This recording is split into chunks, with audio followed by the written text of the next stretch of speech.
Hey y'all, how y'all doing? Oh my God, the love doctor is here. Y'all like my hat? Yes, that's me. I call this the B. This is the B. That's what I call her. This is the B. You know, Beyonce Nation. Shout out to Beyonce Nation. Anyway, so we're gonna get on with it. The love doctor has received the patient, and um, this this guy, he wrote me this letter. I'm not gonna read the letter to you verbatim, as I never do. I never read any letters verbatim, um, but I try to sum it up to in a nutshell. So this is basically what he wrote me. He wrote me that he met this guy at a club, and he said he did something that he never he promised himself that he would never do. And that was, if he met somebody at a club, he would never go home with them after the club closed. So he ended up going to the club, and he meets this guy.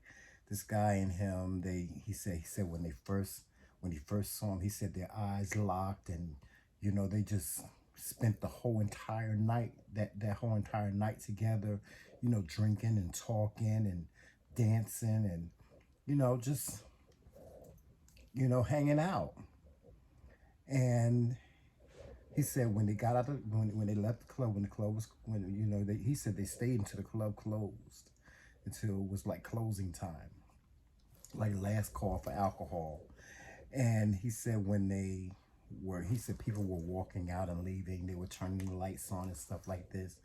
And he said he was standing there talking to the guy. He was like, he was about to say his goodbye, um, you know, whatever.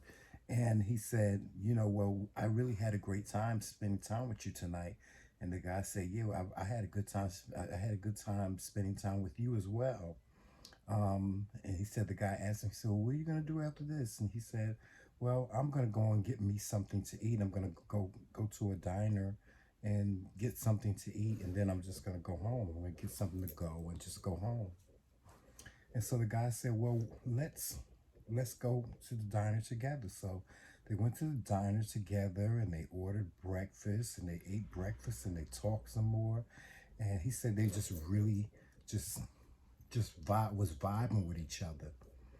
And he said he asked, he said the guy asked him, he was like, you know, so would you go home with me tonight? I want you to come to my house. I want to, I don't want this to end. I want to continue, you know, talking with you and stuff. And he says, well, there's not something that I would do, you know.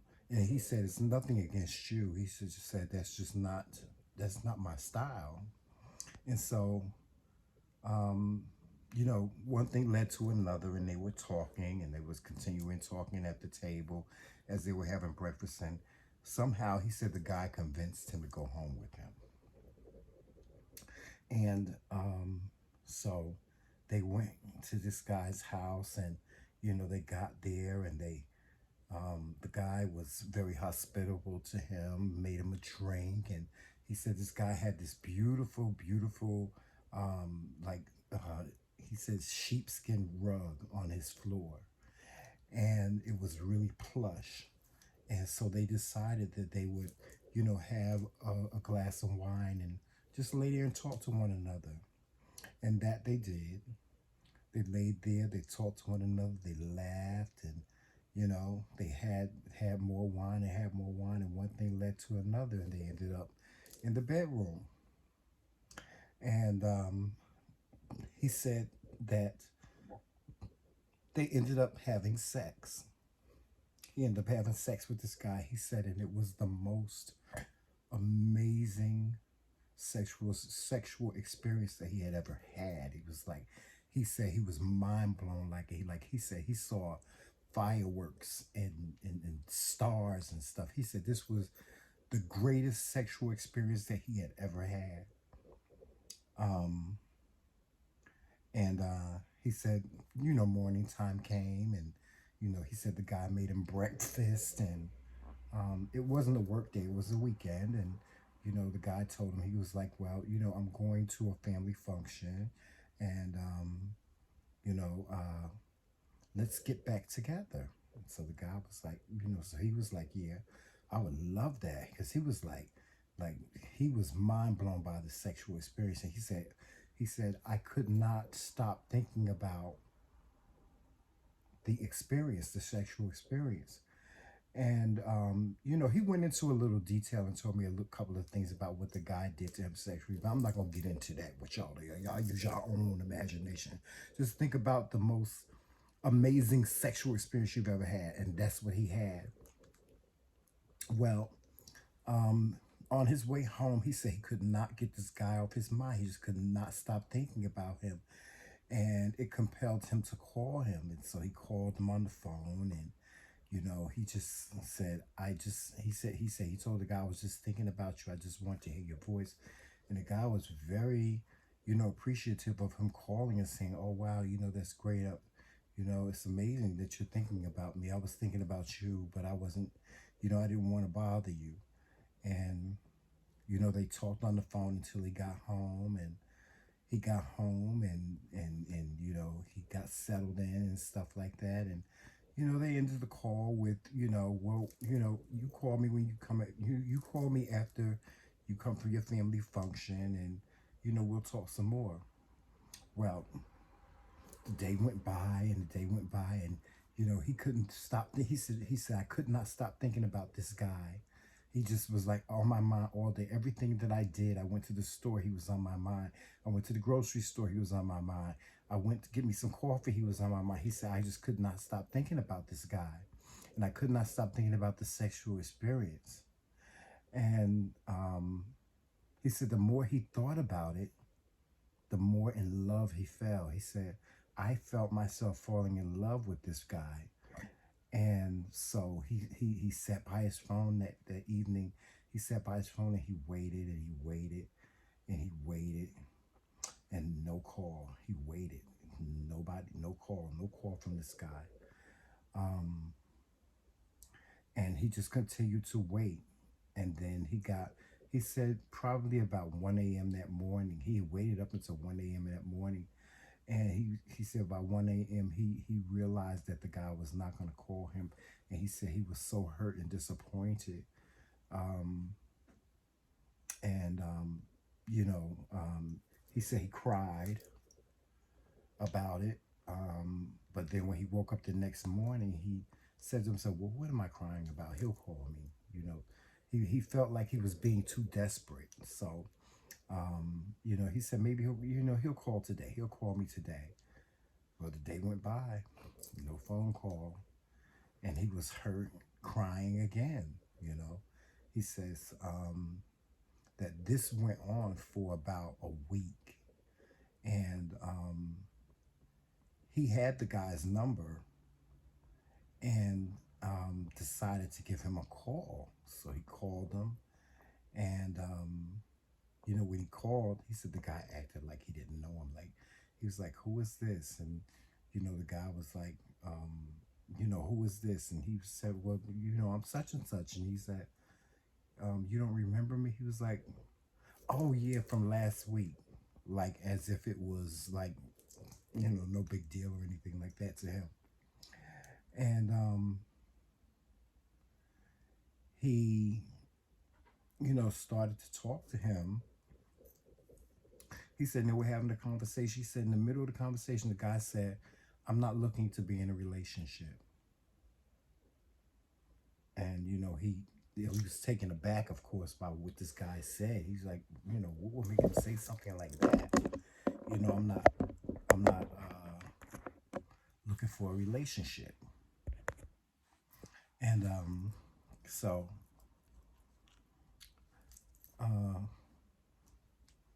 he said they continued to talk and stuff like that. And he just really could not let go of that statement that the guy made.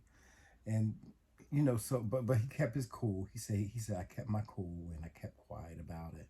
He said, and um It's been about a month now, and we've talked maybe twice since then. And he said he really is like in love with this guy, and he wants to know from me if he should reveal to this guy how he feels. He says that he's torn. He's very afraid that if he reveals to this guy how he feels and the guy doesn't feel the same way, is he going to be hurt? And how is he, is he going to be able to deal with that? Because he said he's like really in love with this guy. So, um, here's my answer. Now, the love doctor got an answer for this. When I got something to say, I'm going to say it. Okay. So, um, here's how I feel about the whole situation. Well, first of all, I don't believe that you're in love with this guy. Not the way you're talking, the way he was talking to me about the sexual experience tells me automatically that he's not in love with the guy. He's in love with the D. There's a difference. You have to know the difference. There's a such thing as good sex, and there's a such thing as good love making. There are some people out here that have the gift of giving you good sex, and there are some people out here that have the gift of giving you good love. Now, do I believe in love at first sight? Yes, I do, because I've fallen in love at first sight. But with that being said, when I fell in love at first sight, the person that I fell in love with at first sight, I knew that they felt the same way that I did.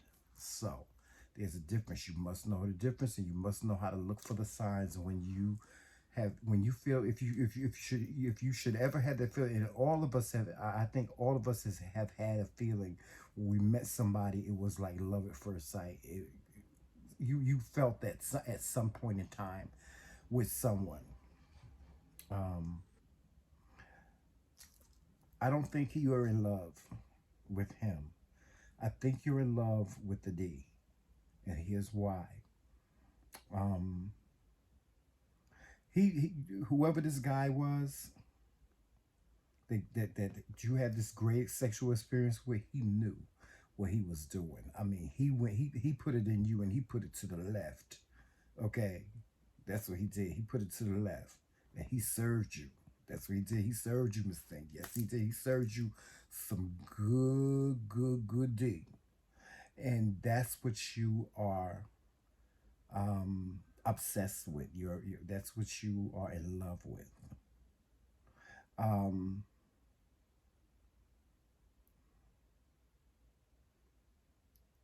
in love with someone is to be 100% dedicated to everything there is about them. You don't know him like that. You don't know him to be dedicated to everything that he is. You don't know what his personality is. You don't know who he is. You don't know where he works. You don't know, you know, how much money he has, what have you. You don't know these things to be in love. To be in love with someone is to know everything about them. If you don't know everything about a person, how could you be in love with them? I mean, I'm married. I love everything about my husband because I know everything about him. I know every single fiber of him. You know. Now you could be you could be being tricked by fascination. A lot of us become love fascinated. We become fascinated, and we become um, we become in love with just the thought of being in love, and we mistake it sometimes whenever we have certain scenarios or experiences. If you you know if the mood and the tone is right, you know. But that's what I think. I think that um, I don't think that you're in love with this guy. I think you're in love with the sexual experience. I'm tell y'all a story like y'all. I always try to tell y'all a story when I tell when I get this when these people send me this advice, so I can give you an example of what I mean. I had a friend, just a girl. She had a heterosexual girl, and she had a boyfriend. But her boyfriend was so ugly. Oh, he was the ugliest thing that you ever want to meet in your whole entire life. He looked like a little troll. He was just ugly, and she was the prettiest thing in the world. Like this girl, I knew, this friend I had, she was the prettiest thing in the world. And to look at her, you would have to say to yourself, "What in the hell are you doing with this ugly ass man?" Because he was ugly. When I tell you he was ugly, I'm just it's fierce. Um, but one day I asked her. I got up the nerve to ask her. I was like, "Girl, you are pretty as hell. You are one of the prettiest girls I've ever seen in my whole entire life. And I've always wanted to ask you this question." I was like, what what are you doing with this ugly ass man? I mean, and he was a nice person. Don't get me wrong, he was a nice person, but he was ugly. I was like, what are you doing with him with his ugly self? You got your own money, you got your own career. You don't need his money. What is it, girl? What are you doing with him? And she finally told me. She said, Tramel, he is the only man that I've ever been with that can give me an orgasm. And it feel that good, like every single time. I was like, what? She said, yeah, he's the only one that can make me. She and it, she told me he was the only one that can make her have an orgasm that felt good. And when people tell me, when people say things to me, I try to put myself in that frame of mind. I try to look at it from their perspective and try to feel it from their perspective. And I was like, oh, now if I could have a man, right, that can just make me have that, can make me climax like that, is it worth being with somebody ugly? Is it worth, um, you know, putting up with somebody's BS, or just dealing with a person that's just ignorant? If they got good sex, is it worth dealing with them?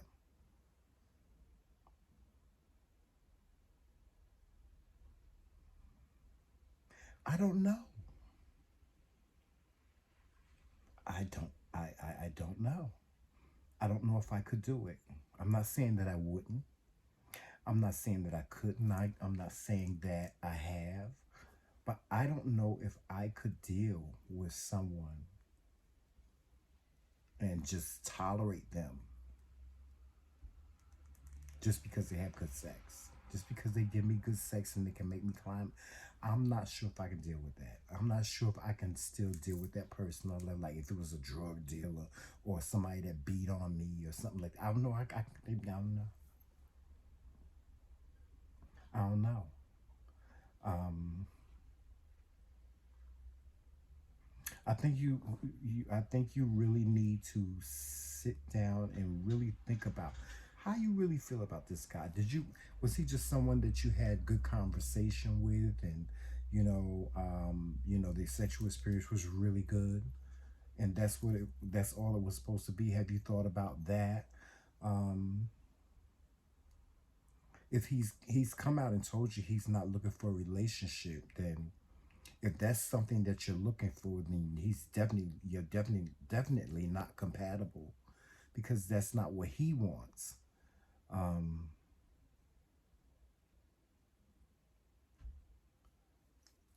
you're gonna have to find a way to move on and move forward from this, and just and don't walk away looking at it as a bad experience, if it because it didn't work out your way, because it hasn't worked out your way. You wanted to pursue something with him. I'm not saying that you wanted to be in a relationship with him, but it sounds like you wanted to pursue maybe possibly being in a relationship with him, and that didn't happen. You're gonna have to be okay with that.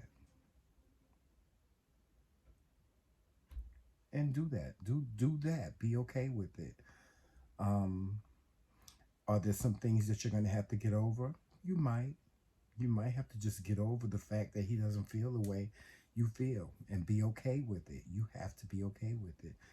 Listen, he done told you he don't want to be in a relationship. You gotta be okay with that. You can't force somebody to be in a relationship with you. And why would you want to be in a relationship with somebody that you would have to force to be in a relationship with? So, um, think about it. Think about it in that perspective. Um, Based on what you told me, you're young. You're only 22 years old, so you have your whole life ahead of you.